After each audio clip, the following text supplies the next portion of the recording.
Tonight, we hope you join us in recognizing a display of heroism and humanity at the Nueces County Jail.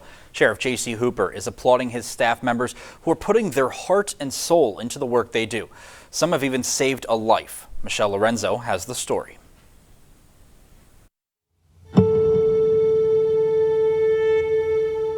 Behind these walls of the Nueces County Jail are hundreds of inmates. In the mix are several correctional officers who oversee and enforce the rules of the jail. As you can imagine, the job isn't a walk in the park. The day-to-day operations, you can't fall into a lull or complacency because something is going to happen.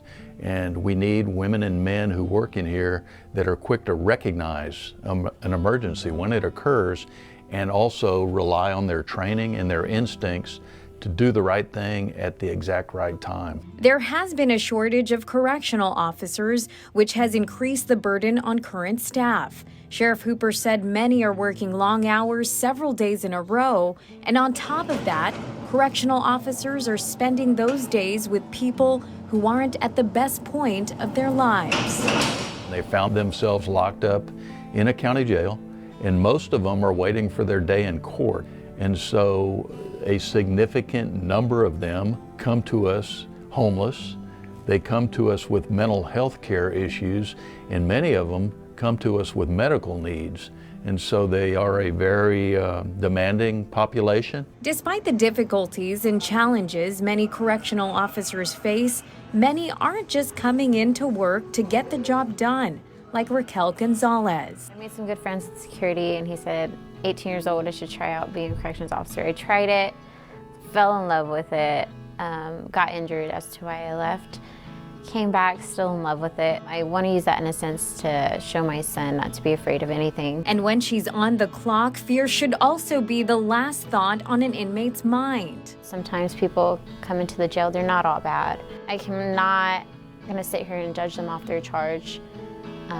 It's not my job to do that. It's my job to make sure they're okay. In fact, this year, within the first few months of her return, Gonzalez found an inmate facing a life or death situation. I have 72 inmates, females. One's calling my name. Gonzalez, Gonzalez. When Gonzalez came to her aid, she quickly recognized the signs and symptoms of a stroke. She stands up, she faints.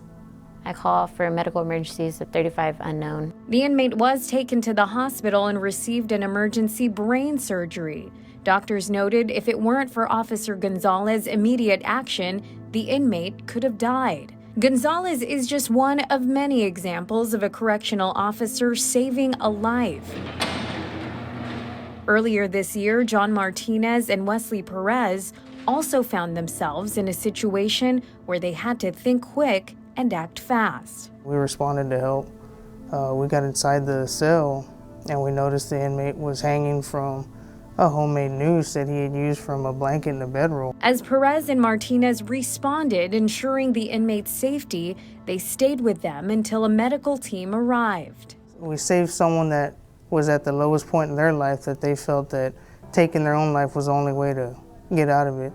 And you know it's a good feeling when they tell you later, you know, thank you for what you did. Some may consider their acts heroic, but the jail staff said it's all a part of their job. They're still a human being.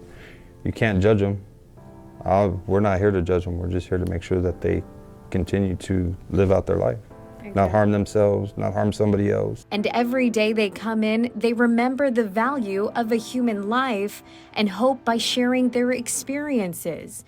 It reminds people that a little bit of compassion can go a long way.